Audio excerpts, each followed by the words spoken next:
Muy buenos días, bienvenidos a este espacio del Instituto del Olivo. Mi nombre es Claudia Méndez Ruiz. Sea bienvenido a esta nuestra cita. Estamos estudiando el libro de Apocalipsis y pues hemos ido aprendiendo ya a lo largo de más o menos 8 meses acerca de todo el contexto que rodea este libro. Ese es un estudio metatextual en donde tomamos en cuenta la lingüística, la traducción griega, la traducción, pues por supuesto, la traducción y el concepto hebreo, que se basa también en la teología en el arameo. Y pues esto lo trasladamos al español, cosa que es muy enriquecedor. El día de hoy, como usted habrá podido ver en las publicaciones en Facebook, estamos en todo lo referente al mensaje a la iglesia de Pérgamo. En el entendido que todas y cada una de estas iglesias nos representan a los creyentes por el paso de los tiempos. No solamente se circunscribe a un contexto geográfico o histórico, sino que esto también le habla y es verdaderamente contemporáneo para la iglesia del día de hoy. Así que, si usted me hace el favor y tiene a la mano las escrituras, vamos a leer Apocalipsis 2 de los versículos 12 al 17 con todo lo que tiene que ver el mensaje que Jesús le hace a la iglesia de Pérgamo y en un sentido más amplio a la iglesia del día de hoy. Así que véngase conmigo, por favor. Dice así, Apocalipsis 2, versículo 12. Y escribe al ángel de la iglesia en Pérgamo, el que tiene la espada aguda de 2 filos, dice esto. Yo conozco tus obras y dónde moras, donde está el trono de Satanás, pero retienes mi nombre y no has negado mi fe, ni aun en los días en que Antipas, mi testigo fiel, fue muerto entre vosotros, donde mora Satanás. Pero tengo unas pocas cosas contra ti, que tienes ahí a los que retienen la doctrina de Balaam, que enseñaba a Balac a poner tropiezo ante los hijos de Israel, a comer de cosas sacrificadas a los ídolos y a cometer fornicación. Y también tienes a los que retienen la doctrina de los nicolaitas, la que yo aborrezco. Por tanto, arrepiéntete, pues si no, vendré a ti pronto y pelearé. Permítame un momentito. A ver. Y pelearé contra ellos con la espada de mi boca. El que tiene oído, oiga lo que el Espíritu dice a las iglesias. Al que venciere daré a comer del maná escondido y le daré una piedrecita blanca, y en la piedrecita escrito un nombre nuevo, el cual ninguno conoce sino aquel que lo recibe. Muy bien. Antes, vamos a hacer un breve recordatorio. Bienvenidos, mi querida Claudita, mi amada pastora linda, que el Señor te bendiga. Qué bueno que estás aquí con nosotros. Pues, para ponernos en contexto y para que veamos cómo este mensaje es tan actual, vamos a recordar los mensajes anteriores a Éfeso y a Esmirna. Si usted ha estado siguiendo estos videos y estos estudios, se recordará que el mensaje precisamente a la iglesia de Éfeso se trataba acerca de haber dejado el primer amor. Y esto, Jesucristo mismo le hablaba al ángel, es decir, al angelos en griego, pero el malach en hebreo, y esto quiere decir al mensajero, que bien pueden ser los líderes de cada congregación. Y esto, como de una manera extensiva, también los líderes del día de hoy. ¿Y qué era el primer amor? Pues simplemente habían dejado de estudiar Torah, de estudiar la palabra del Señor, la enseñanza del Señor, se habían apartado de la doctrina sana y entonces ya no señalaban la doctrina del error. Vea usted si esto no es tan actual.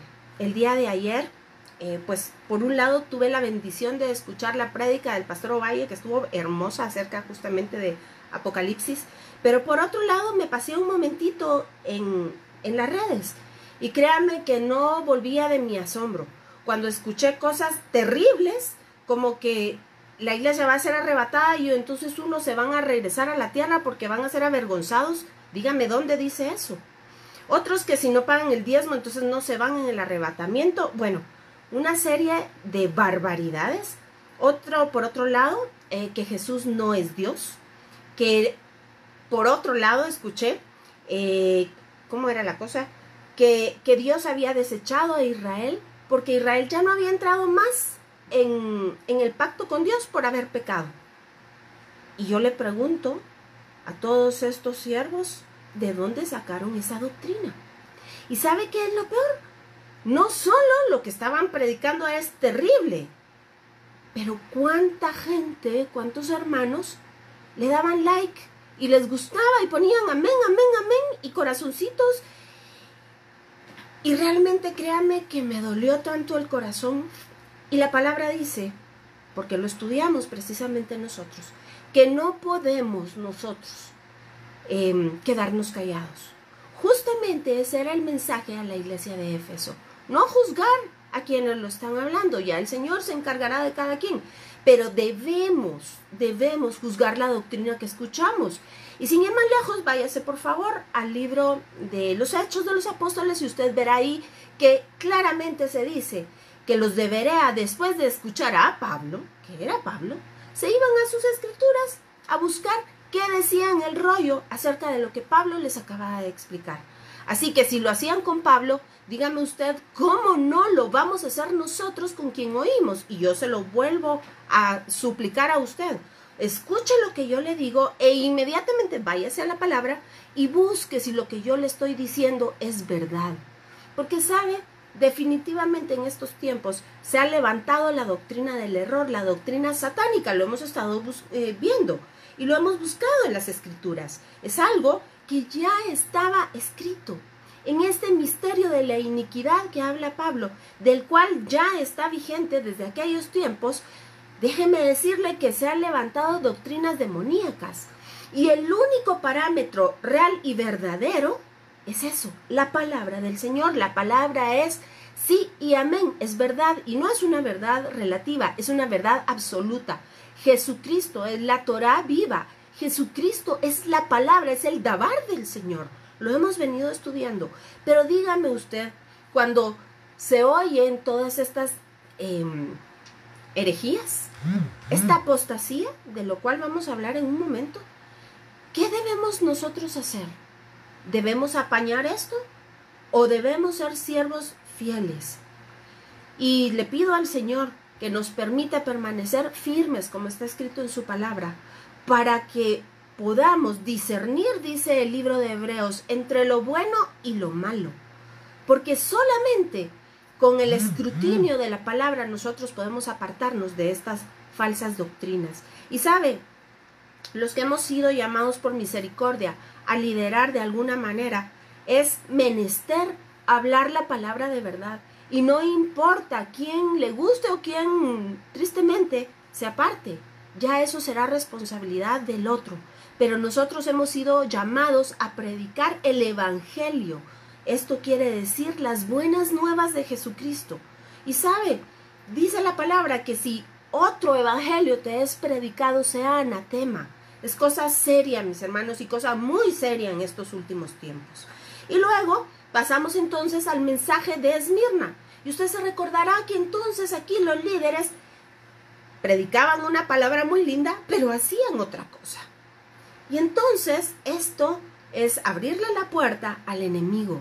Y dígame usted, tristemente, cuánto hemos visto que han caído líderes a lo largo del tiempo porque predican una cosa y están haciendo justamente como está escrito, mercadería de sus ovejas, porque están negociando con el evangelio, el santísimo evangelio, y hacen negocio, pero también hacen negocio de sus propias ovejas. Así que, teniendo esto en mente y viendo que el Señor Jesucristo está hablando acerca de la corrupción de la palabra, dígame usted si en estos últimos tiempos, los que la Biblia llaman los postreros, no tenemos que poner especial atención a la doctrina que estamos escuchando. Y por supuesto que si el Señor nos ha permitido estar en autoridad y poder compartir la palabra, que sea una doctrina sana, medida y pesada con el valor de la palabra. Yo siempre les digo a mis alumnos que la Biblia es el único libro que puede ser medido y pesado y ser hallado exacto, como la pesa, que valga la redundancia, que pesa la medida justa Esa es la palabra. Así que continuamos entonces al tema que nos atañe el día de hoy, la iglesia de Pérgamo. Y aquí hay una expresión por demás escalofriante, el trono de Satanás.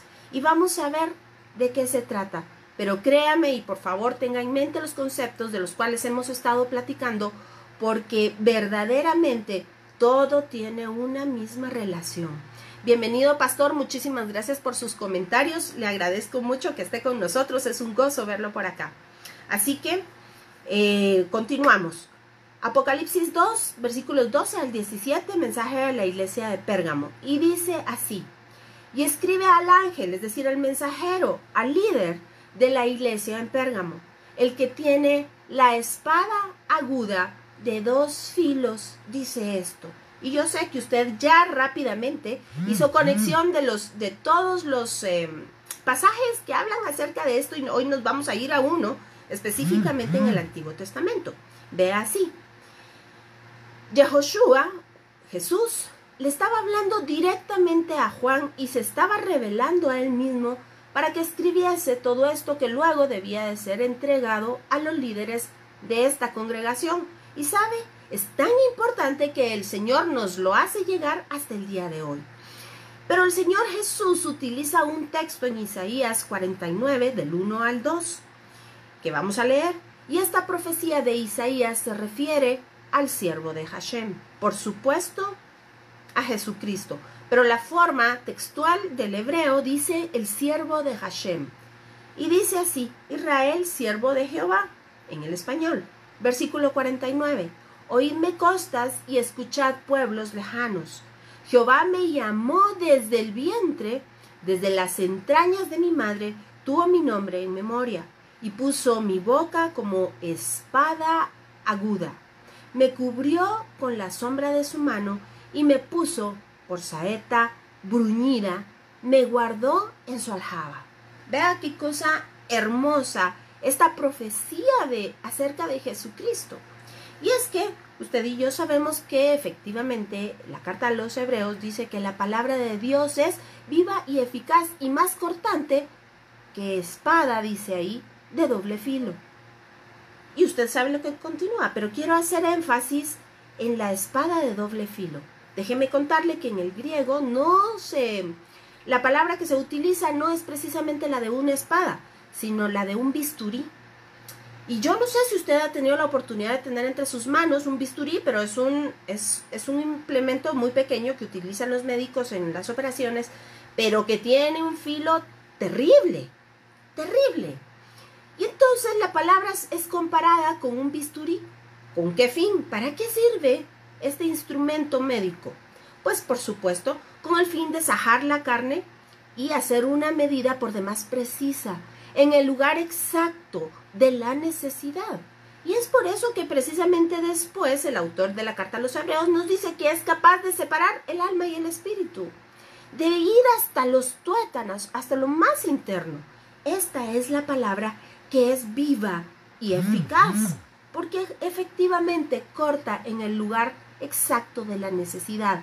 Esa espada de doble filo, de la cual nos habla también Apocalipsis y estamos viendo también en Pérgamo, es exacta. ¿Y sabe por qué? ¿Cuándo se hace una operación? ¿Cuándo? Pues cuando se necesita sanar algo interno. Y a esto se refiere la palabra. Cuando necesitamos sanar algo interno. Y entonces no es una casualidad que el verbo de vida, ¿se recuerda usted el término que utilizamos del arameo para hablar de Jesucristo? Es la memra de Dios, es decir, la palabra creativa, la palabra que creó cielos y tierra, cuanto hay. Es Jesucristo mismo. En el Antiguo Testamento de constante vemos en el arameo que dice, y la memra de Hashem habló, y la memra de Hashem se acercó, y vio el siervo de Hashem que la memra vino a decir. Así que es una cosa hermosa cuando entendemos que Jesús mismo es esa palabra viva y eficaz y que es, pero no solo cortante, sino exacta para sacar aquello que se necesita arreglar en el interior. Porque no tendría ningún sentido solo sajar no tendría ningún sentido dejar a una persona abierta, sino que entra hasta lo más profundo. Así como dice mi amada pastora Claudita Ovalle, no solo guardados, sino protegidos y con función de armas. Efectivamente, y ahorita vamos hacia allá. Muchas gracias por esta añadidura en la palabra, exacto. Y es que fíjense que entonces la palabra, que es la palabra creadora, la palabra que creó los cielos y la tierra, llega hasta ese punto. Pero si nos ponemos en contexto, acá nos está hablando más adelante acerca del trono de Satanás y de lo que predicaban los nicolaitas, que ya platicamos la semana pasada acerca de esto, pero hay mucha tela que cortar. Y el Señor dice que Él es el siervo de Dios, cuya boca tiene esta palabra de poder, que es capaz de ir y penetrar y sanar y sacar. Por ejemplo, en el caso de cuando hay una infección, se saja y se saca el pus, se limpia y entonces ese tejido vuelve a empezar a recuperarse. Si no se hace eso, usted sabe, esas infecciones internas que nunca nadie se da cuenta y una persona puede incluso morir de esa misma infección. Entonces, vea lo que el Señor le está diciendo a esta iglesia. Si lo ponemos en términos comparativos, tienes una infección por dentro, pero yo soy esa palabra viva y eficaz. Ahora, ¿de qué se trata esta infección y se puede sanar? Vamos a ver adelante. Y entonces, sabemos que, como bien dijo la pastora Ovalle, efectivamente dice que el Señor nos cubre con su mano y que puso saeta bruñida y me guardó en su aljaba. ¿Se recuerda usted que hemos platicado en situaciones anteriores que la palabra Torah quiere decir enseñanza, no ley? Esta es una forma aproximada de traducirlo al español, pero que tiene una connotación un poco sombría porque se hace relación con la ley romana, que fue la primera que se puso en práctica con aquello de que los romanos iban a conquistar varios territorios y entonces ponían la ley para que se respetase y ellos poder dominar a todas estas poblaciones. Esa es la connotación que se tiene en el español, pero en el hebreo no es así. En el hebreo es las promesas de Dios, la enseñanza que Dios nos da para que cuando nos lleve a la tierra prometida podamos nosotros estar como peces en el agua. Es la forma en la cual Dios nos vuelve a conectar con Él. De eso se trata la Torah. Pero fíjese usted que Pablo utiliza un término que ha sido muchas veces equivocado en la carta a los romanos a la hora de traducirlo, y dice que el fin de la ley es Cristo. Y esto quiere decir la finalidad de la ley es Cristo. ¿Y cómo lo entendemos? Pues en la raíz de la palabra Torah. La palabra Torah se deriva del verbo hará y posteriormente de la palabra yará, y esto quiere decir apuntar para dar en el blanco. Así que, si entendemos que la palabra dice que la finalidad de la ley es Mashiach, es Cristo, entendemos perfectamente que la enseñanza es esto. Eso, es dar en el blanco. Y no es casualidad que acá el profeta Isaías haya escrito que Jesucristo es saeta bruñida. Vea usted, es saeta bruñida guardada en la aljaba de Dios. ¿Por qué? Porque el Señor mismo es el que viene, como bien lo dijo la pastora Ovalle, a corregir, a dar en el blanco, a enseñarnos cuál es el blanco. Él es el blanco, pero también a luchar contra nuestros enemigos. Así que vea usted, es que no terminaríamos. Por cierto, estoy escribiendo un libro acerca del Salmo 139 y de todas estas profundidades. Es una cosa por demás hermosa cuando nosotros podemos entender que en el hebreo la profundidad de las palabras nos llevan a, de verdad, caudales de conocimiento que no solamente tienen una cara, sino que tienen multitud de ellas para que podamos navegar, para que podamos hundirnos, como dice el Salmo, y que sus olas pasen por encima de nosotros. Así que Continuamos, por favor, y vamos a ver, entendiendo que Jesús mismo es esa palabra viva y eficaz, y que toda palabra que sale de la boca del Señor tiene un propósito precioso y que no la manda con despropósito, sino que tiene un trabajo específico, un objetivo específico y no regresa vacía. Así que el versículo 13 de Apocalipsis dice así, del capítulo 2 dice: yo conozco tus obras y donde moras. Se lo voy a leer primero en el español y luego nos vamos a ir al griego y posteriormente al hebreo. Y dice: yo conozco tus obras y donde moras, donde está el trono de Satanás, pero retienes mi nombre y no has negado mi fe, ni aun en los días en que Antipas, mi testigo fiel, fue muerto. Vamos a ver, entre vosotros, donde mora Satanás. Y vea usted que repite 2 veces la palabra Satanás, es decir, que es importante. Y vamos a hacer énfasis en este versículo, porque al español se pierde, créame que muchísimo de toda la riqueza que dice. Creo que este sería el versículo central de este mensaje. Y dice el Señor Jesucristo: yo conozco tus obras, es decir, todo el trabajo que haces en favor del Evangelio. ¿Se recuerda usted? Lo platicamos las semanas recién pasadas en los otros mensajes anteriores. Y dice: yo conozco tus obras, pero ponga atención, y dice: ¿y dónde moras? Aquí vamos a irnos directamente al verbo hebreo, y esto es yashav. Esto quiere decir sentarse, como está traducido, pero más allá de eso, en la riqueza del hebreo, quiere decir también a sentarse, es decir, un lugar del cual se ha tomado algún tipo de posesión con autoridad. No solamente es el hecho de estar sentado, se puede traducir de esa manera, pero limita demasiado. Pero si entendemos que dice moras donde se ha asentado el trono de Satanás o la silla de Satanás. Vamos a ver en un momento cómo se traduce la palabra trono. Pero entendemos que es un lugar que la autoridad ha sido entregada a Satanás. Pero dice: pero retienes mi nombre y no has negado. Y esto, si hacemos la traducción, es apostatar. No has apostatado. Esto quiere decir no te has salido debajo de la enseñanza. Y fíjese lo que dice acá: mi fe. Pero en el hebreo esto se deriva de la palabra emuná, que se traduce al español literalmente como fe, pero que realmente no tiene fe.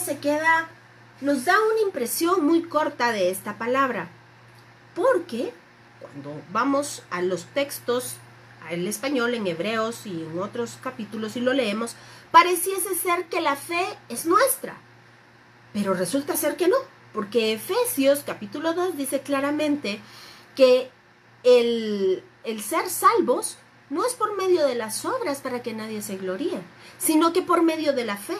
Y esta es un don de Dios. Así que la fe no es ni suya ni mía. Es un regalo que Dios puso en nosotros.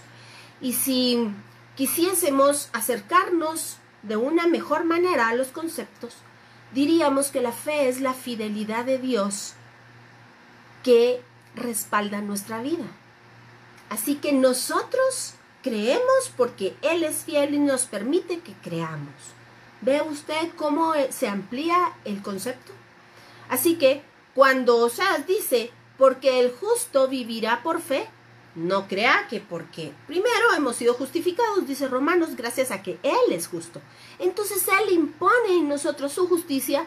¿Se recuerda usted el sacrificio de los corderitos?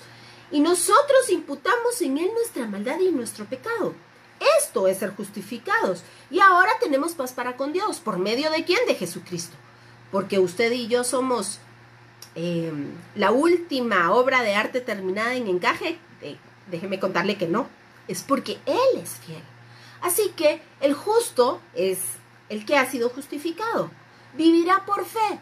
Esto no quiere decir que del justo le brota la fe, sino que es el don que Dios ha puesto en él, respaldando su fidelidad. Nosotros sabemos que Él es fiel, que Él permanece fiel, y los salmos dicen que su fidelidad llega hasta los cielos, es decir, es eterna. Y en eso nos respaldamos y en eso descansamos. Pero no crea usted que usted tiene un gran cúmulo de fe y yo otro. No, no, no, no, no. A la primera salimos corriendo. Acuérdese lo que le pasó al pueblo de Israel después de haber visto todas las plagas y estar parado enfrente del mar. ¿Sabe? Eso mismo nos pasa a usted y a mí. Somos exactamente lo mismo porque la mente humana trabaja de la misma manera. Lo único es que nosotros, el Señor por misericordia, ha puesto el poder del Espíritu Santo y ahora nos es más fácil creer. Ahora Él hace la obra desde adentro en nosotros. Y esto es muy importante para poder entender las Escrituras. A ellos, pues el Espíritu Santo, si usted se recuerda, el Señor permitía por momentos que el Espíritu Santo los inundara. ¿Se recuerda cuando aquellos orfebres y artistas iban a hacer todo lo relacionado al tabernáculo, que es una cosa preciosa? Efectivamente, el Señor sopló al Espíritu sobre ellos para que supieran cómo tenían que hacerlo, porque esto no era, oiga bien, esto no era de su corazón, ni de su propio ingenio, ni de su creatividad. Era una representación del mismo cielo en la tierra. Así que el Espíritu Santo era precisamente el que les llevaba a toda verdad. Y eso sucede el día de hoy. Así que regresando, vea usted cómo es esto de importante. Les dice, vives en el mismo lugar donde Satanás, oiga, tiene autoridad. Ahí tiene hasta su silla. Pero tú no te has apartado de mi ley. Vea usted, esto es muy importante. No has apostatado. ¿Qué quiere decir apostatar? Pues eso, salirse de la ley. ¿Usted encuentra apostasía fuera de la iglesia? Déjeme contarle que no. La apostasía es adentro de la iglesia. Así que, ojo, dése cuenta que este mensaje también tiene relación con la palabra. Y vamos a seguir caminando para que usted vea lo importante que es para el Señor su palabra. ¿Ha escuchado alguna vez que le hayan dicho que el Antiguo Testamento ya está pasado de moda, que no tiene nada que ver con nosotros, que no aplica, que ahora estamos bajo la gracia y que definitivamente no sea legalista o no guarde la ley? ¿Se da cuenta cómo el enemigo se ha metido de una manera perversa, muy sigilosamente, para que la iglesia del Señor apostate? Porque en cuanto menos Torah, menos enseñanza, más doctrina de hombre, más espacio a Satanás. ¿Se da cuenta? Esto es lo que ha sucedido en la iglesia y por eso claramente el libro de Daniel, del profeta Daniel, dice que en estos últimos días el espíritu del anticristo, eso es lo que se dedica a hacer, a cambiar, pretende cambiar los tiempos, y eso son las Moadim del Señor, las citas preestablecidas. Estas son las fiestas de Santa Convocación de Levítico 23. Entonces dice así, que el espíritu del anticristo procura cambiar los tiempos, las fiestas, y la ley, es decir, la Torá, la enseñanza. Porque si usted se recuerda, Apocalipsis 21 claramente dice que en la Nueva Jerusalén nada inmundo entrará. Y si usted se recuerda, la promesa del Señor en Éxodo 19 es, y me serán, si ustedes guardan mi ley, si ustedes guardan, ponen oídos y guardan mi ley, me serán especial tesoro sobre la tierra, pueblo, oiga, pueblo santo, nación apartada, un reino de sacerdotes. Por supuesto que eso era no solamente para la tierra que les iba a dar próximamente, eso era hablando de una manera escatológica para el tiempo en el cual veamos descender la Nueva Jerusalén. Así que cuando Satanás ha querido mentir o ha mentido acerca de la enseñanza de la Torá, ya sabe usted qué es lo que quiere, que haya una ruptura entre los tuétanos y el pámpano. Porque si estas ramas que han sido injertadas contra naturaleza en el olivo natural no se alimentan de savia, ¿qué cree usted que le va a suceder? Pues eso, precisamente, se va a morir, va a caer a tierra. Así que es tan importante y cabe recalcar que, por supuesto, nosotros entendemos que no, los 613 mandamientos no están en vigor al día de hoy, porque incluso ni los mismos israelitas lo pueden seguir porque no hay templo. Y solo de la ley o del sistema levítico son más de 400, así que eche pluma usted. Y de esos, los que están vigentes son, por supuesto, aquellos que tienen que ver con las leyes del buen vivir, de la salud y, por supuesto, de nuestra relación con Dios. Es por eso que Jesucristo mismo lo dijo, que todos los mandamientos se resumen en el siguiente: amarás al Señor tu Dios y al prójimo como a ti mismo. Son las tres, ¿qué podríamos decir? Los tres grupos de mandamientos que están vigentes hasta el día de hoy. Dígame si usted no se beneficia de ese mandamiento que dice no robarás, o del otro que dice honrarás padre y madre, para que te vaya bien, de aquel que dice también no mentirás. Por supuesto, estos son ni más ni menos que el resumen de muchos otros que se llaman Hukim y que nos enseñan de qué manera vamos a llegar a la completitud de estos mandamientos. Así que no hay nada que contraste o que discrepe entre el Antiguo Testamento y el Nuevo. Absolutamente todo es lo mismo. El Señor quiere acercarnos. El día de ayer, si usted pudo estar atento de la programación de Vea Canal, y que también está este video aquí por si usted lo quiere guardar, yo justamente hacía énfasis en esto. Es que sabe, el Señor quiere habitar, dice Deuteronomio, en el campamento de su pueblo, pero Él no va a habitar en un lugar lleno de pecado. Entonces nos enseña de qué manera vivir para que Él more en nuestro campamento. Sobre todo sabiendo que ahora la morada somos nosotros. Dígame si no es importante entonces vivir a la manera de Cristo y no a la nuestra. Por eso Pablo lo describe después, que debemos de vivir en santidad, cuidar este cuerpo, porque el que habita, ni más ni menos, es Jesucristo mismo. ¿Sabe?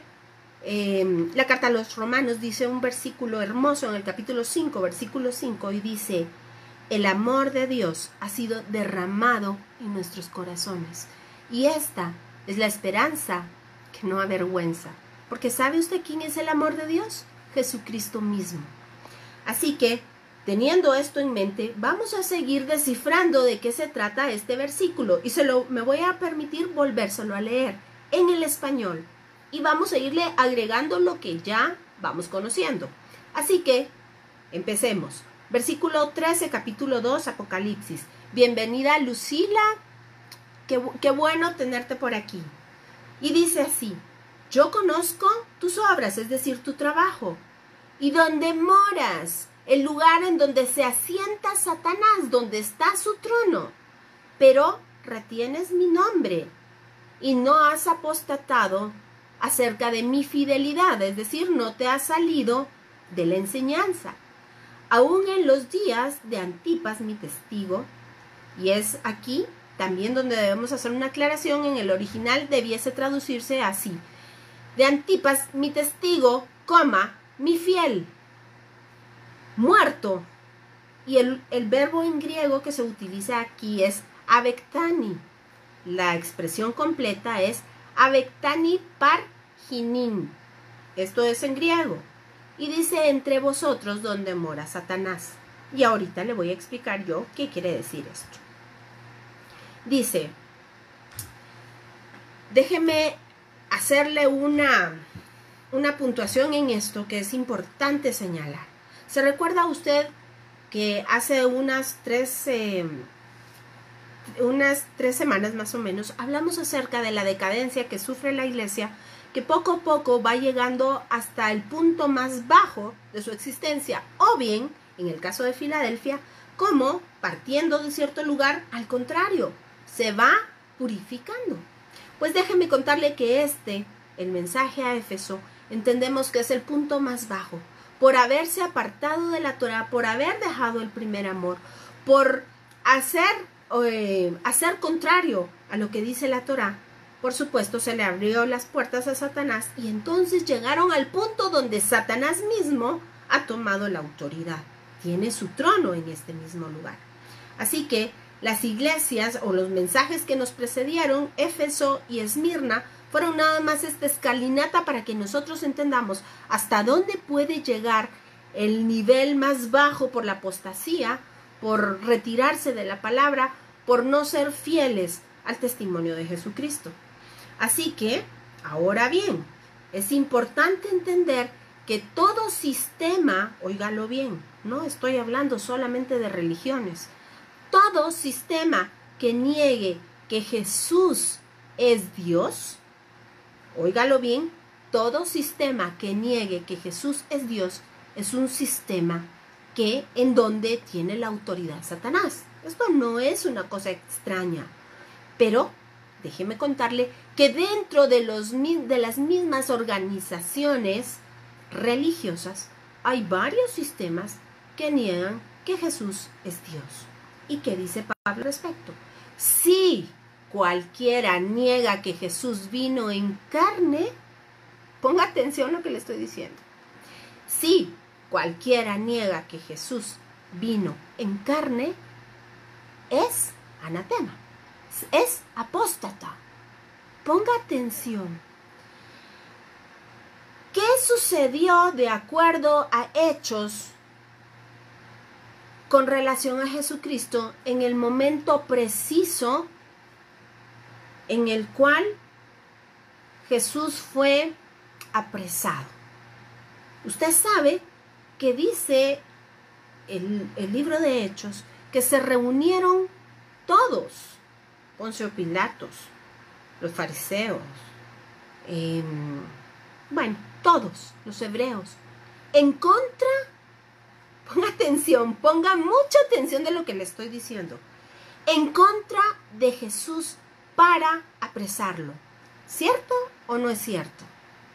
Muy bien. ¿Qué se supone que iba a suceder el 14 de este mes? ¿Se da cuenta? Se iban a unir todos para orar por la paz del mundo, el coronavirus o lo que usted quiera. Pero vea la similitud de la situación. Habían judíos y gentiles. Habían los líderes de una religión y de la otra. Yo le pregunto, ¿cómo podemos unirnos a orarle a otro Dios si solamente hay un Dios? Y es el Dios de Abraham, Isaac y Jacob. ¿Cómo podemos unirnos a otras personas avalando esa oración? ¿Se da cuenta? Es cierto, no es lo mismo, no están entregando a Jesús para que muera en una cruz, pero simbólicamente es exactamente lo mismo. Dese cuenta cómo estaban y cómo estamos.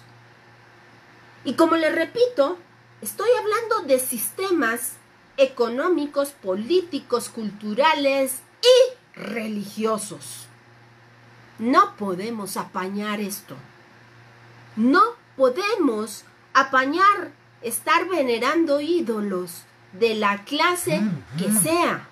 No podemos. Estos son tiempos finales y definitorios. Dese cuenta que efectivamente, como dice ahí el pastor Bernal, esta es ya el camino que están tendiendo para la venida del anticristo. No podemos apañar y hacer como que no vemos, porque sabe, efectivamente, como está escrito en la Biblia, nuestra vida está escondida con Cristo en Dios. Y nuestra vida es para el servicio de Jesucristo, porque Él es el único Dios. Pero no podemos quedarnos callados. Dese cuenta que ahorita siguen persiguiendo a los cristianos. No sé si es no recuerdo ahorita. Salió ayer una noticia de verdad escarnecedora. La gente la están haciendo retrotraerse de su credo en Jesucristo, o los matan delante de su familia. Y esto no es una cosa nueva. Lo estamos viendo. Así que estamos en tiempos, ¿sabe?, verdaderamente importantes, donde nuestro sí debe de ser sí y permanecer, que el Señor nos ayude a permanecer firmes. Así que ponga atención de lo que le voy a decir. En ese momento, muy probablemente, ese sistema religioso estaba representado por la yeshiva rabínica. Ponga atención por qué sale esta situación. Por supuesto, no hubiesen entregado al unigénito Hijo de Dios. Partamos de ahí. Pero vámonos, por favor, a la lingüística y vea usted lo que dice. No es casualidad que la raíz yashab, ¿se recuerda que se lo leí? Esto quiere decir donde moras, donde se asentó, yashab en el hebreo. De ahí precisamente se forme la palabra, o sea, la raíz para formar la palabra yeshiva, y esto quiere decir escuela rabínica. De esta misma raíz, los escribas y fariseos, de esta misma raíz se deriva la palabra mushab, o asiento, en el árabe, en el arameo y en el griego, es una palabra que se presta y que en ambos casos quiere decir cátedra o silla. Y quiero contarle una cosa, esto es un dato histórico, para que usted vaya atando todas los eslabones de la cadena. Resulta ser que después de la revolución de los macabeos, 2 siglos antes de Jesucristo, hay la necesidad de que alguien pues siga viendo el templo. Pero si usted se recuerda, la enseñanza de Dios, es decir, la Torá, dice que únicamente los levitas pueden hacerse cargo del servicio al templo. Y el sumo sacerdote debe ser descendencia de Aarón, de los hijos de Aarón. Pues resulta ser que por conveniencias políticas, económicas, religiosas, se permite que los hasmoneos tomen la autoridad o tomen la dirección del templo de Jerusalén. ¿Qué le parece a usted esto? Pues entonces, de ahí viene la casta de precisamente Caifás, que no era legítimo sumo sacerdote en el momento de entregar a Yehoshua, a Jesús. Vea usted cómo fueron apostatando de la fe. Y entonces es en este momento cuando los hasmoneos se hacen cargo. Hay un momento difícil en la sociedad de Israel, y entonces empiezan a surgir diferentes partidos que tienen alguna tendencia política, pero sobre todo religiosa. Y de ahí usted ha escuchado oír de los fariseos, de los saduceos, que toman un papel preponderante en toda la narrativa del Nuevo Testamento. Pero resulta ser que como los fariseos presumían de guardar tanto la ley, entonces se apartan de todo aquello que tenía que ver con el templo, porque dicen esto es antitorá, así que nosotros no nos sujetamos a la autoridad de los hasmoneos. Y es ahí cuando surgen las sinagogas. ¿Cuál era el fin? Guardar Torá. Perfecto, maravilloso. Pero fíjese usted que para estudiar en Shabbat, existía una costumbre desde el tiempo de Esdras y Nehemías. Y eso hasta el día de hoy, estudiar la Torá por parashás, es decir, por porciones. Y además, la parashá es una porción de la Torá y además estudia una porción de los profetas.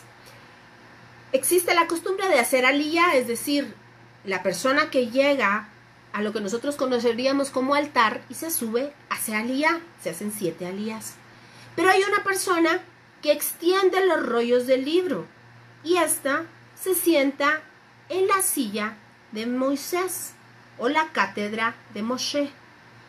Es ahí cuando nosotros vemos aquel relato hermoso que se hizo vívido en Jesucristo cuando Isaías anuncia: el Espíritu del Señor está sobre mí. El Señor Jesucristo dice: ustedes están viendo hoy cómo se cumple esta profecía delante de sus ojos. Pues es precisamente en la cátedra de Moshe, y déjeme contarle que entonces entendemos que Jesús avalaba ciertas costumbres fariseas. Así que es la cátedra de Moshe el lugar determinado para hacer aliyá, para abrir los rollos de la Torá y desde ahí, pues, explicar lo que estaba escrito. Había un letrero adelante que decía: santidad a Jehová, de la misma manera que el sumo sacerdote llevaba en su cabeza una tiara en donde decía santidad a Jehová. Y esto quiere decir apartados para el Señor. Pues imagínese usted que en la cátedra de Moshe, y que si usted quiere ver algunos restos de unas que encontraron en Israel, en mi sitio de Facebook donde hice el anuncio de este lugar, de esta reunión del día de hoy, ahí hay una fotografía de la cátedra de Moshe. Entonces este era un lugar, por demás le puedo decir, apartado para el Señor, sagrado, y el que se subía ahí sabía la responsabilidad que tenía de hablar solo palabra santa, solo palabra del rollo, y explicarlo con ese mismo temor y temblor delante del Señor y delante de los hermanos en la congregación. Vea usted lo importante que es. Pero súbitamente empezaron a dejar que las doctrinas humanas se fueran colando.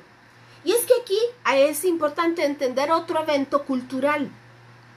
Fíjese usted que justamente para los fariseos, y usted habrá oído que existe una Torá oral y una Torá escrita.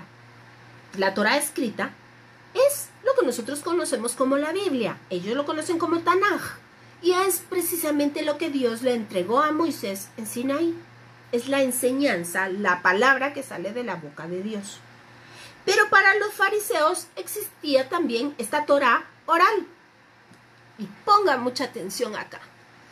Porque entonces, si bien es cierto, hay cosas hermosas dentro de la Torá oral, hay muchas cosas que desvían no solo la atención, sino dan una interpretación errada a la Torá. Yo le explicaba en algunos videos anteriores que precisamente se excusaba, por ejemplo, a David diciendo que Satanás le había roto un hoyo en la carpa y entonces casualmente había visto a Betsabé. O bueno, una serie de cosas que van contra lo que la Torá habla. Pero para los fariseos, en este punto, era tan verdad absoluta la Torá escrita como la Torá oral. Y entonces usted recordará que Jesucristo, él mismo dice: porque vosotros a causa de vuestros ritos humanos invalidáis la Torá. A esto se refería. Y es que, de verdad, el Señor Jesucristo vino a dar la completa y la real interpretación de la palabra. Esto es cumplir Torá. Así que cuando Él dijo: yo no vengo a abolir la Torá, sino a cumplirla, quiere decir: se los vengo a explicar. Y entre paréntesis, déjeme contarle que eso está en Mateo del capítulo 5 al 7, está la explicación de la Torá. Es aquellos hermosos relatos de cuando Jesús se sienta a explicarles Torá a toda su audiencia. Pero regresando, entonces, vea usted y déjeme contarle que es hasta el siglo V y posteriores que entonces se escribe la Mishnah. Y entonces, el día de hoy, muchas personas se van por todos los comentarios talmúdicos más que la Torá. Y esto nosotros sabemos que no puede ser. Así que es importante entender que cuando una persona se va por cualquier otro escrito, antes que la Torá, antes que la instrucción de Dios, hay algún lugar ahí por donde se pueden entrar todas estas doctrinas humanas. Y como hemos visto, esto es un lugar para darle la autoridad a Satanás. Jesús mismo, lo repito, él lo dijo: a causa de vuestros ritos invalidas la Torá. Así que ve, este es el contexto de este versículo. Así que se lo voy a volver a leer. Yo conozco todo lo que haces por el Evangelio y por lo que has creído, pero moras en el lugar donde Satanás tiene la autoridad y ha puesto hasta su silla. ¿Se recuerda? Seguramente se refería al lugar donde ahora ya no se predicaba la palabra de verdad, probablemente la silla de Moshe. Pero retienes mi nombre y no has apostatado de mi fidelidad. Es decir, ellos sabían que Dios es Dios y que Él es fiel. Y ahora sigamos a otro, y yo le voy a dar varias explicaciones de este texto que sigue, y queda a su criterio. Le voy a contar de qué se trata. Dice: ni aun en los días en que Antipas, mi testigo, mi fiel, fue muerto entre vosotros, donde mora Satanás. Así que, vamos por favor, solo le quiero leer antes, que se me pasó, el texto, dos textos. Uno, Juan 8:44, y luego Primera de Juan 4:2 y 3, acerca del espíritu de verdad y el espíritu de error. Primera de Juan 4, del 2 al 3, dice así: en esto conoceréis el espíritu de Dios. Todo espíritu que confiesa que Jesucristo ha venido en carne es Dios, es de Dios. Y todo espíritu que no confiesa a Jesús no es de Dios. Y este es el espíritu del anticristo, el cual habéis oído que viene y que ahora ya está en el mundo. Dese cuenta de cuándo escribió Juan esta carta. O sea, esto no es nuevo. Y ahora Juan 8:44 dice así: vosotros sois de vuestro padre el diablo, los deseos de vuestro padre queréis hacer. Él ha sido homicida desde el principio, Génesis. Vea, y no ha permanecido en la verdad, porque no hay verdad en él. Cuando habla mentira, de lo suyo habla, porque es mentiroso y padre de mentiras. También cuando hablamos acerca del mensaje, me parece que fue a Éfeso, vamos a ver, no, a Esmirna, hablamos acerca de la mentira de Satanás y cómo engañó a la mujer, cómo le dijo lo que no había dicho Dios y se lo jugó de una manera tan sutil que Eva cayó redondita. Pues dése cuenta, las múltiples mentiras, Satanás no dice mentiras grotescas de frente, Satanás seduce. Dice mentiras así suavecitas para que usted crea que es verdad, pero resulta que es medio mentira, medias verdades, y la cosa así no funciona. Y déjeme contarle que el esoterismo hebreo también es satánico. Así que no se deje llevar por lo que dicen que dijeron que le contaron, porque de verdad, como decimos en Guatemala, que no le digan, que no le cuenten, porque a lo mejor le mienten. ¿Sabe?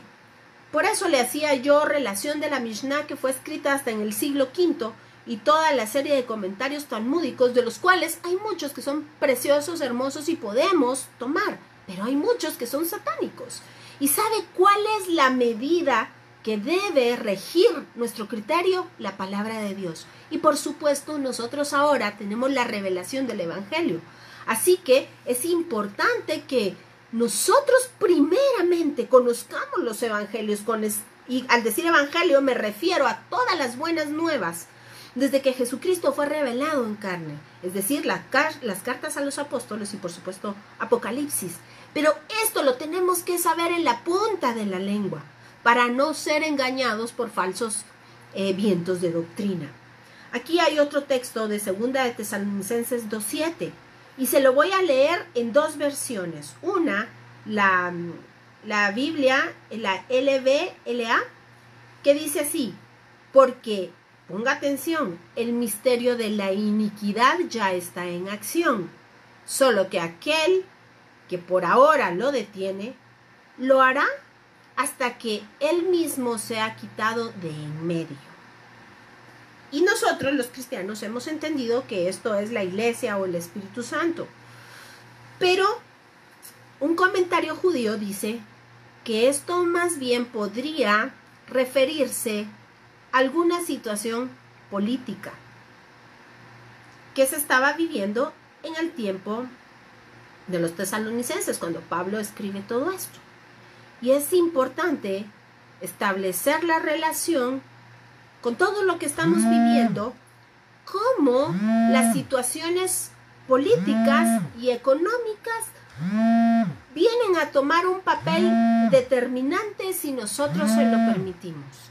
Por eso en este tiempo de confinamiento es tan importante que nuestra mente permanezca centrado en la palabra. No le digo que no haga nada más, pero que nuestra mente se mantenga bombardeado, si lo podemos decir así, por la palabra de Dios. Usted manténgase oyendo alabanzas, manténgase ministrando el alma. Escuche la palabra con tanta facilidad que tenemos nosotros ahora. Usted pone un audiolibro y le narran todo el libro de, qué sé yo, de los Salmos, o escucha Apocalipsis, o cualquier cosa que usted quiera escuchar acerca de la palabra. Pero vea qué importante es estarse ministrando el alma y el espíritu con esto. Y vea la segunda versión, igual, 2 de Tesalonicenses 2:7, de la DHH, y dice: pues el plan secreto de la maldad ya está en marcha. ¿Se le hace conocido esto? Solo falta que sea quitado de en medio el que ahora lo está deteniendo. Así que el enemigo no vino sino a robar, matar y destruir. Y sabe, en muchísimos casos lo que utiliza es la propia concupiscencia humana. Por eso dice acá, en este mensaje que estamos leyendo, que la manera en que utilizaba Satanás era poner tropiezo, una cascarita, para que el pueblo de Israel se cayera delante del Señor. Así que es importante entender cuando también el Señor Jesucristo les dice: no has apostatado acerca de mi fidelidad, sino que todavía conservas esto. Así que lo que vemos en este mensaje es que seguramente hay una serie de un sincretismo religioso.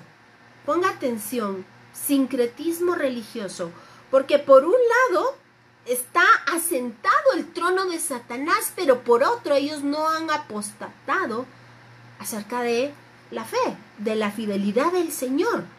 Y fíjese que más adelante dice que conserva, oiga, aquellos que guardan la doctrina de Balaán y de los Nicolaitas. Por eso le ponía como ejemplo lo que iba a suceder ahora el 14 de mayo, pero que fue trasladado a septiembre u octubre, me parece. Porque precisamente esto de conservar otras doctrinas, pues es eminentemente satánico. Nosotros debemos de ser radicales de acuerdo a la palabra del Señor. Y esto, ¿sabe? Podríamos traer como un recuerdo para ejemplificar esto en el Antiguo Testamento, cuando Moisés subió aquellos 40 días a que Dios le entregara las tablas y la ley, la enseñanza. Vea usted que el pueblo estaba abajo y arriba, imagíneselo, en el Sinaí estaba Moisés cara a cara con Dios. Pero abajo estaban fundiendo un becerro de oro. Y dice la Escritura que el becerro era para agradar a Dios. Dice que era para santificar al Señor. Déjeme contarle que ese culto del becerro de oro era un culto egipcio y que, pues, dicen las escrituras que el pueblo de Israel lo estaba haciendo para santificar la fiesta de Hashem. ¿Usted cree que se puede santificar? Empezando porque nosotros no podemos santificar nada, ni siquiera nosotros mismos. Lo hacemos por la bendita misericordia del Señor. Nada más. Nada más. Pero el que hace las cosas en nosotros, la obra en nosotros, es Él. El que pone el querer como el hacer es nada más que Él. Así que nosotros no podemos santificar nada. Y si lo traemos para acá, ¿cuánto hemos escuchado de que los cristianos santificamos las fiestas? Déjeme contarle que esto es una pronunciación de la Iglesia Católica en el catecismo, porque la palabra no dice eso. La palabra dice, guardarás las fiestas de Hashem. Guardarás. Y esto es Levítico 23, no santificar. Y de ahí que usted ve el sincretismo de la Navidad, el sincretismo del carnaval. O sea, es una cosa, pero parece ser otra, pero nosotros para lavarle la cara decimos que es otra. ¿Se da cuenta que caemos en el mensaje a Esmirna? Decimos una cosa y hacemos otra. Es que con el Señor no se puede nada más que ser radicales, verticales delante de Él. Es que no se le puede decir bueno a lo malo y malo a lo bueno. No se puede, simplemente no se puede. Pero ahora me voy a meter todavía con un tema todavía, ¿qué le puedo decir? Pues no más vigente, porque ambas cosas son vigentes, pero tal vez más sensible. Usted ha oído que en las iglesias, y no estoy hablando de denominaciones ni de religiones, pero llegan personas que tienen trabajos o ganan dinero de manera mala vida y santifican el dinero para el Señor. Y ahí están multitud de pastores, líderes, profetas recibiendo las ofrendas, los diezmos y todo lo que usted quiera, porque santificaron el dinero para el Señor. Pero eso viene de lo que llamaríamos una buena lavandería. ¿Sabe qué dice la Torá? Dice que no podemos recibir, oiga, dinero de perro o de prostituta. Es fuerte lo que dice la palabra. Pero ¿cuántos templos el día de hoy se construyen a merced de sangre derramada por la droga? ¿Cuánto dinero corre en las iglesias? Y sabe, tristemente, cuánto pastor consiente todo esto, cuánto sacerdote, cuánto ministro, cuánto líder recibe a causa de una palabra profética que no es más que hechicería cristiana. Así que esta palabra está más vigente hoy que quizás hace 2000 años.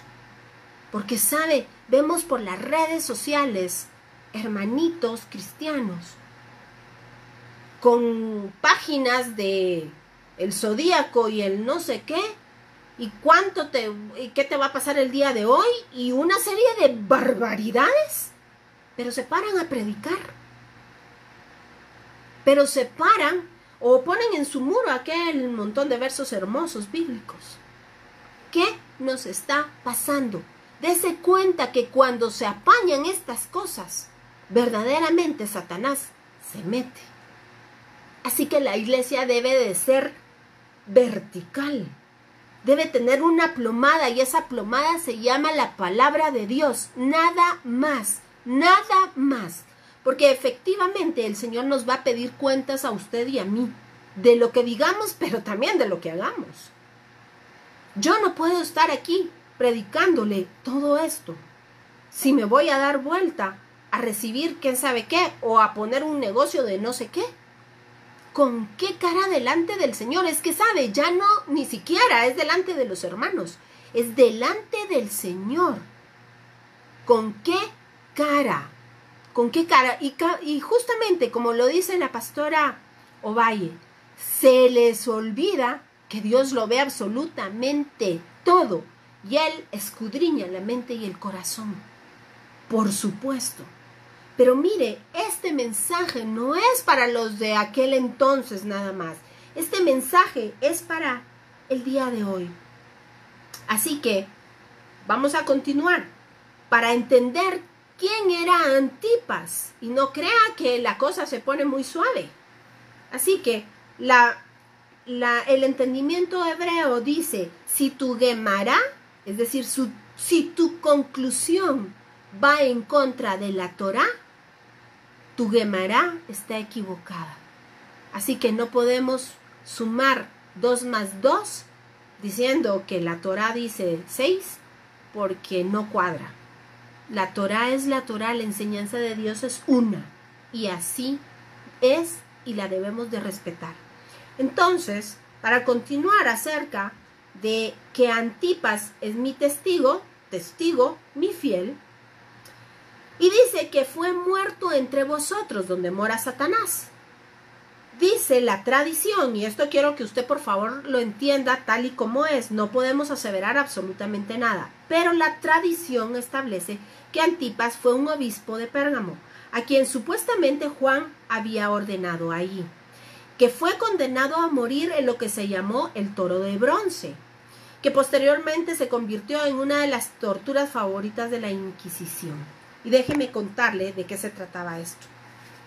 Este era un toro que fundían, pues, de bronce, pero que era hueco en su interior.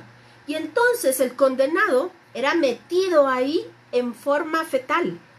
La cerraban y entonces le prendían fuego por abajo. Por supuesto, se imagina usted que las personas morían de una manera terrible, calcinadas, horrible. Y se iba juntando humo.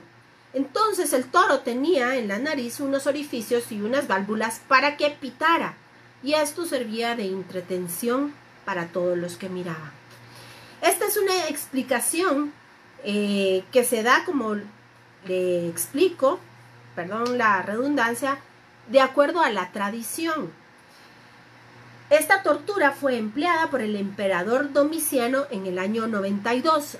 Hay registros históricos acerca de esto, 92 después de Cristo. Pero para esta fecha Juan estaba escribiendo el libro de Apocalipsis. Y aquí en el texto en el griego se registra una expresión de tiempo que da algún motivo a pensar que quizá la tradición no está completamente de acuerdo a lo sucedido. Porque en el texto claro griego dice aún en aquellos días o en los días. Así que pareciera que se refiere a un tiempo anterior. Y por eso pues da motivo a la duda.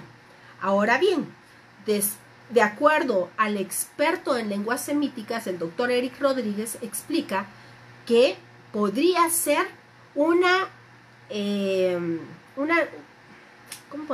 variación del griego en el verbo avektani, que se traduce tanto como matar, pero también como acercar.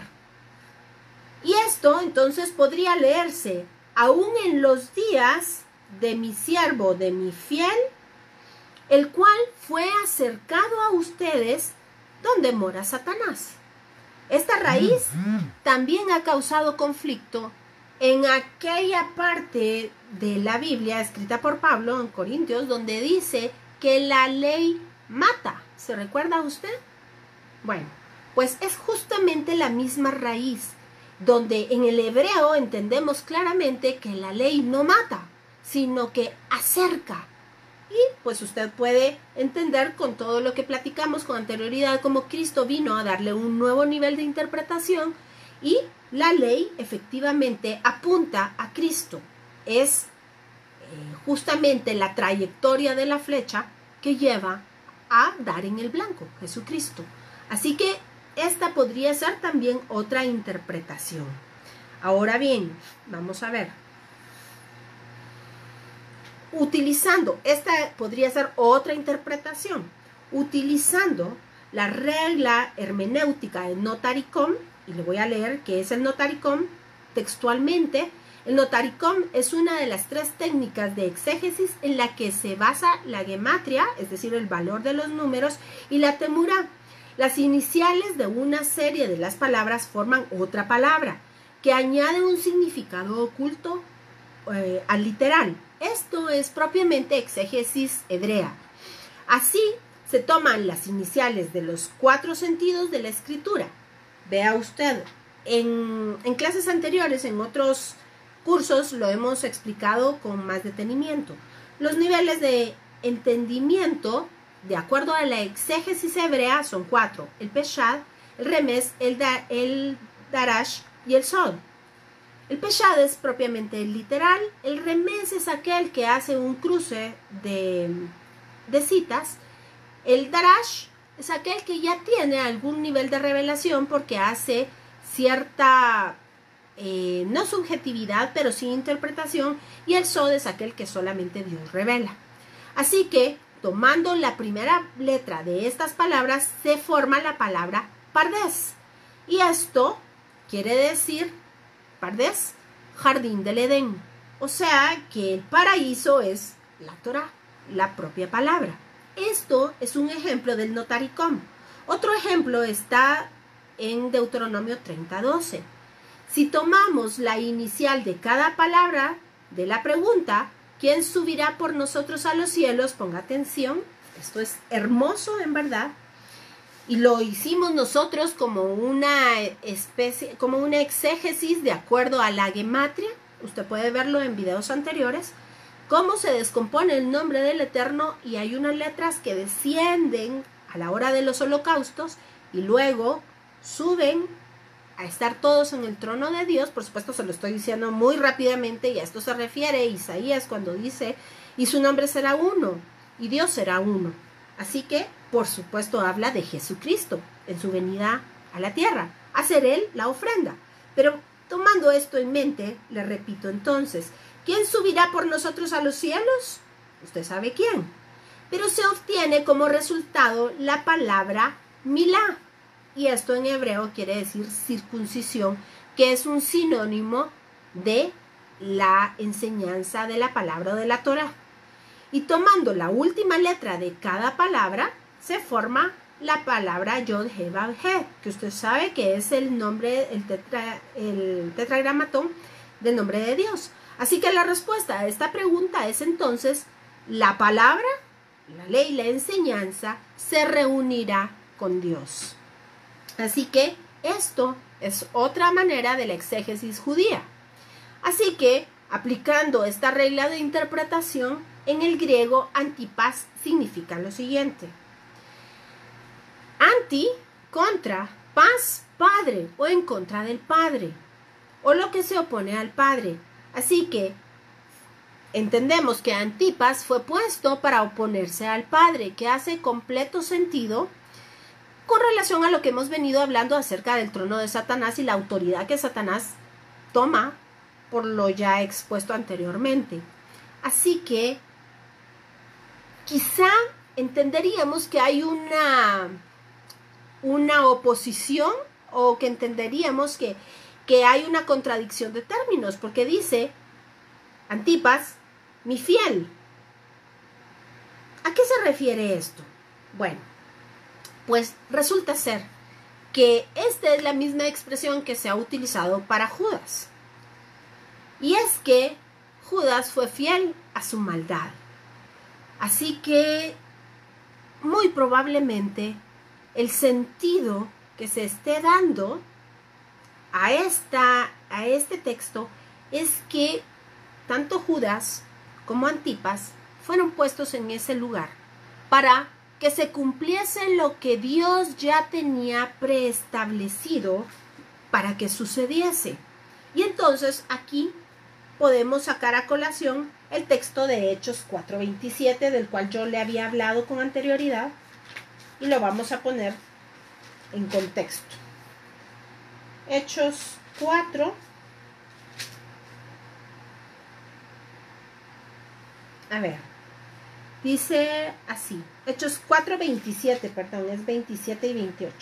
Dice, para hacer, se lo voy a leer desde el 27, porque verdaderamente se reunieron en esta ciudad contra tu santo Hijo Jesús, a quien ungiste, Herodes, Poncio Pilato, con los gentiles y el pueblo de Israel, para hacer cuanto tu mano y tu consejo habían antes determinado que sucediera. Es decir, Dios ya tenía un plan de salvación. Usted sabe que este no es el plan A y el plan B porque ya no pudo. No, Dios tenía todo fríamente calculado, matemáticamente calculado. Así que otra explicación, siguiendo este otro instrumento de exégesis, pues da lugar a entender que Dios los puso a estos seres precisamente para que cumpliesen un propósito, de la misma manera que cumplió el propósito Faraón. Déjeme contarle que cuando en el español, y esto es muy importante, se traduce Dios endureció el corazón de Faraón, realmente en el hebreo no se entiende como que Dios llegó y le puso llave al corazón de Faraón. No. Lo que se entiende en el hebreo es que ya esta determinación, ya esta tendencia existía en el corazón de Faraón y Dios solamente la afirmó. Así que este pudiese ser otra de las explicaciones posibles para este texto. Déjeme ver. Bueno, es importante también que podemos recordar el texto de Apocalipsis 11, del 7 al 10, y se lo voy a leer, si usted me acompaña. 11, dice así: pero después de 3 días y medio, entró en ellos el espíritu de vida enviado por Dios, y se levantaron sobre sus pies, y cayó gran temor sobre los que los vieron, hablando de los 2 testigos de Apocalipsis, que en Zacarías usted sabe que son los 2 olivos, ¿verdad? Y oyeron una gran voz del cielo que les decía: subid acá, y subieron al cielo en una nube, y sus enemigos los vieron. Y perdón que le estoy leyendo donde no era. Es del 7 al 10. Y dice: cuando hayan acabado su testimonio, la bestia que sube, y sus cadáveres estarán en la plaza de la grande ciudad, que en sentido espiritual se llama Sodoma y Egipto, donde también nuestro Señor fue crucificado. Y los de los pueblos, tribus, lenguas y naciones verán sus cadáveres por 3 días y medio, y no permitirán que sean sepultados, y los moradores de la tierra se regocijarán sobre ellos, y se alegrarán, y se enviarán regalos unos a otros, porque estos 2 profetas habían atormentado a los moradores de la tierra. Así que vemos que Israel, Jerusalén propiamente, que es la ciudad santa, en este punto se le trata de Sodoma en sentido espiritual, dice, de Sodoma y Egipto, donde también nuestro Señor fue crucificado. Así que todo cumple un propósito. Otro ejemplo de esto podríamos también citar ¿se recuerda usted de Ciro? El Señor lo llama mi siervo, y Ciro ni siquiera conocía al Dios de Israel. Igualmente Nabucodonosor. Así que Dios permite que ciertos personajes entren a la historia de Israel, entren a tu historia y a la mía, con tal de cumplir el propósito bueno, agradable y perfecto que el Señor tiene para ti, para mí y para su pueblo. Así que estas son las posibles interpretaciones, porque a ciencia cierta no tiene absolutamente, no hay ningún registro que dé fehacientemente la respuesta de quién era este hombre Antipas. Así que, uniendo entonces todo lo que hemos platicado, podríamos entender que el Señor Jesucristo, cuando le habla este mensaje a la iglesia de Pérgamo, le está hablando a todos aquellos que se han apartado de su palabra, aquellos que quizá predican muy lindo, pero que no viven su palabra, y aquellos que han caído en un sincretismo religioso y le han dado las llaves de autoridad a Satanás. Tenemos que tener muchísimo cuidado en eso.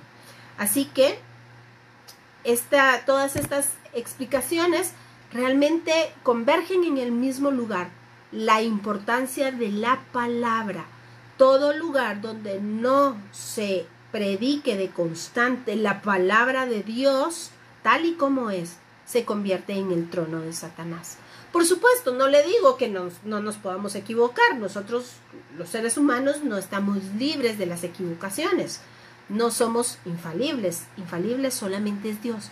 Pero que no de continuo hayan prédicas y enseñanzas contrarias a la palabra.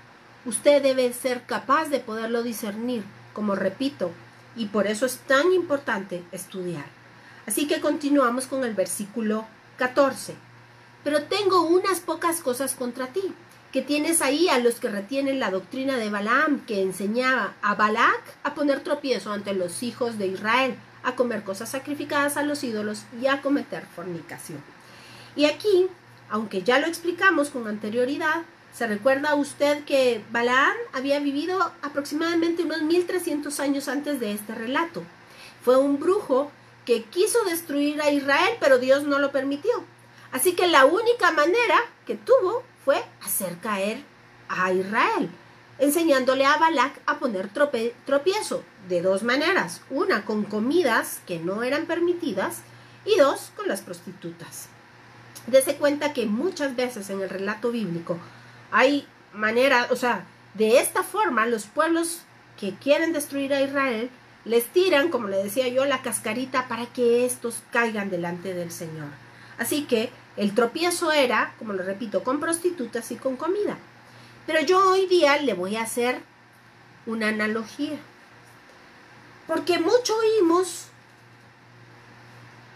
con que la ley, pues, ya en cuanto a eso de la comida kosher, ya no funciona, porque eso de comer cerdos, y ahora hay granjas de cerdos, y entonces ya los cerdos son limpios, y no sé qué más. Déjeme contarle que, de acuerdo al entendimiento hebreo, el cerdo es el animal que su propio sistema fue más alterado cuando entró el pecado en el mundo. Por eso es el animal más inmundo. No que Dios no quiera a los cerditos, no, si son su creación, pero es el animal que se permeó más con el pecado. Ponga mucha atención. Y entonces, Dios prohibió que el hombre comiera cerdo. Y le voy a contar una cosa, cuando Dios dice algo, así es, punto. Él es el que fabrica, y la orden del fabricante se debe respetar porque es la autoridad máxima. Así que aunque usted y yo no entendamos, si Él lo dijo, así es, punto. Esas son las ordenanzas. Aunque no lo entendamos, obedecemos porque Él es Dios. Pero ponga atención en esto. Entonces, el pueblo de Israel debía obedecer en cuanto a no comer cerdo. Y si usted se viene mucho tiempo adelante, revisa el libro de Daniel y se da cuenta cuál fue la abominación desoladora de aquel momento, cómo Antíoco Epífanes desacró el templo, pues ni más ni menos que agarró al animal más inmundo y lo sacrificó ahí. Además puso la estatua de un dios pagano en la entrada. Pero sacrificó un cerdo en la casa de Dios. Y usted sabe toda la historia preciosa, y si no, lo insto a que lo lea en el libro de los Macabeos de la Biblia católica. Ahí está un registro histórico precioso. Pues acerca de cómo Antíoco Epífanes desacró el templo, mató a miles y bueno. El punto es el siguiente. Usted y yo creemos lo que está escrito en la palabra y creemos que ahora el templo del Espíritu Santo somos usted y yo. Y sí, en la antigüedad, fíjese que Jesús mismo hizo colación a esto en el Evangelio de Mateo, capítulo 24, hablando acerca de la abominación desoladora de que habló el profeta Daniel, diciendo que esto va a volver a suceder. Es decir, volverá a haber otro Hanukkah, porque todo lo que fue será y volverá a ser. Pero, para que entendamos lo que dice acá, si usted y yo somos ahora esa morada del Espíritu Santo viva, ¿cuánto más mantener santo nuestro templo y no sacrificar cosas inmundas a través de la comida? ¿Se da cuenta? Yo espero poderle transmitir todas estas ideas de tal manera que sean claras. Y créame que mi objeto no es convencerlo. Mi objeto nada más es exponerle a usted la palabra de Dios. Nada más. Y que el Espíritu Santo alumbre los ojos de su entendimiento para que usted y yo cada día seamos más como Jesús. Porque finalmente a eso hemos sido llamados. Así que seguimos con el versículo 15. También tienes a los que retienen la doctrina de los nicolaitas, la que yo aborrezco. Nosotros hablamos la semana pasada acerca de esto. Nicolaitas se compone de dos raíces, una nikos, que quiere decir victoria, que se deriva en nikeos y que en el hebreo quiere decir tragar. Y déjeme contarle que Kinike era una diosa que estaba sentada en la mano de la estatua de la diosa Atenea. Y de ahí se deriva esto de Nikos. Así que son puras deidades paganas. Pero algo que probablemente le va a asombrar a usted es que la marca Nike, que hoy es muy conocida, y yo se lo voy a pronunciar en un momento, justamente se deriva del nombre de esta diosa pagana, Victoria, de donde se deriva tragar. Y está inspirada justamente en las alas de esta diosa. Y esa marca es Nike o Nike. Y usted puede ver y constatarlo en los registros de la historia de la marca. Por supuesto, ya no se pronuncia Nike, pero su derivación lingüística es precisamente de esta diosa. Y que el Señor la reprenda y su nombre sea borrado. Así que vea usted cómo este mundo está saturado de cosas que nosotros ni siquiera sabemos. Así que cuando habla acá de la traducción griega, sería en este caso, el que se traga al pueblo, viene de justamente el nombre en hebreo Balaam. Y hablamos acerca de cómo se traga al pueblo, poniendo tropiezo. Versículo 16, Apocalipsis 2. Por tanto, arrepiéntete. El término aquí es shub, es volver, pero se utiliza la palabra teshuvah. Shub es raíz, teshuvah es vuélvete de camino, regresa. Porque si no, vendré a ti pronto y pelearé contra ellos con la espada de mi boca. Contra ellos se refiere a todos los que están sometidos bajo el trono de Satanás por gracia, porque lo quieren, ¿verdad? Por gracia propia. Aquellos que están de acuerdo con la doctrina de los nicolaitas y la de Balaam. Aquellos que están uno a uno, quizá tomados de la mano, orando por el coronavirus o la paz del mundo o no sé qué cosas más, orándole a otros dioses. Así que hay un dicho acá en el entendimiento hebreo que dice: los sentimientos encima de los mandamientos aplastan los mandamientos. Así que recuérdese usted que la Biblia dice que pocos son los que hallan el camino de la salvación y muy estrecho es la puerta y muy estrecho el camino que conduce a la salvación. Así que el último versículo que nos queda es: el que tiene oído, oiga lo que el Espíritu dice a las asambleas o a las congregaciones. Al que venciere, por supuesto, al que venciere a estas doctrinas, al que venciere a la doctrina de Balaam, la doctrina de los nicolaitas, al que no se sujeta al trono de Satanás, al que no es ecuménico, al que sigue Torah, al que no se aparta de mi enseñanza, daré de comer del maná escondido. ¿Qué es el maná? Pues usted y yo sabemos que es el pan que descendió del cielo. Pero aquí dice el maná escondido. Y esto es lo que posteriormente se anuncia en Apocalipsis 21 y 22 acerca del árbol de la vida. Se recuerda que la semana pasada el Señor anunciaba que el que venciere le iba a dar de comer del árbol. Pues ahora justamente habla del fruto del árbol de la vida. Y es justamente el maná escondido. El maná del árbol de la vida es Jesús, Yahoshua HaMashiach. Y esto se lee en el hebreo como el rocío de bedelio. ¿Qué es el rocío de bedelio? Pues se pronuncia talatiud, y me va a disculpar, pero yo no sé hablar hebreo, pero esto quiere decir talatiud, el rocío de bedelio, que está descrito en Números, y nos explica que el bedelio tenía un color parecido al ámbar.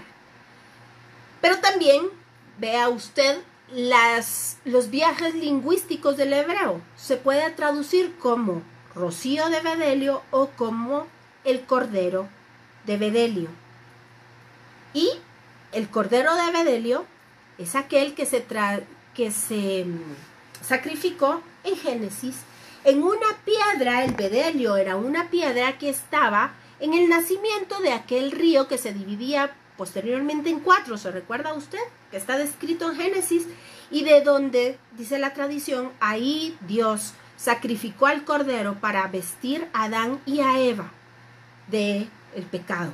Así que todo tiene una relación. Si usted quiere ahondar más acerca de el maná escondido o del rocío de bedelio, busque por favor en mi muro, hay una gotita de miel con ese nombre, y yo sé que será bálsamo para su corazón. Es una cosa verdaderamente hermosa. Así que esta fue la piedra del sacrificio, y habla, por supuesto, de Jesucristo, y el cordero es Jesucristo. El rocío es Jesucristo, y el pan que descendió del cielo es Jesucristo. Así que ese nombre nuevo que nos habla Apocalipsis, que nadie conoce sino a quien se lo da, dice que es una piedrecita blanca. ¿Se recuerda usted que en los evangelios nos habla que nosotros somos esas piedras vivas? Pero vamos, en el hebreo se dice Shem Hadash, y esto está descrito en Isaías 62:2. Véngase conmigo, por favor.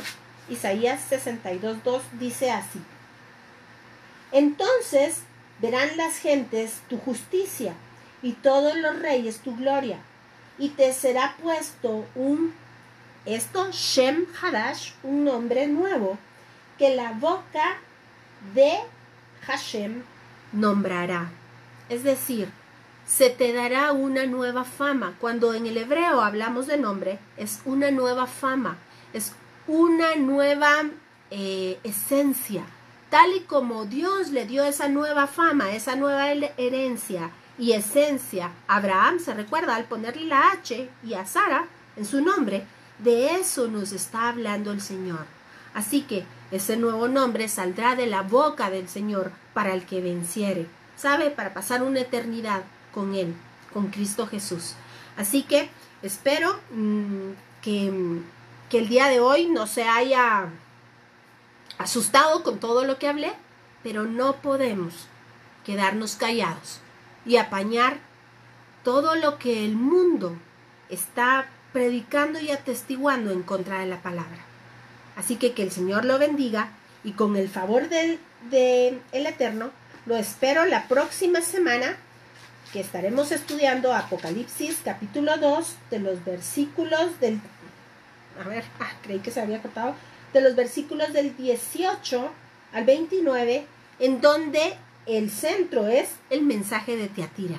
Que el Señor le bendiga sobreabundantemente, y yo espero que cada día el Señor incremente nuestro amor hacia Él y hacia el estudio de su palabra. Un abrazo fuerte, bendiciones.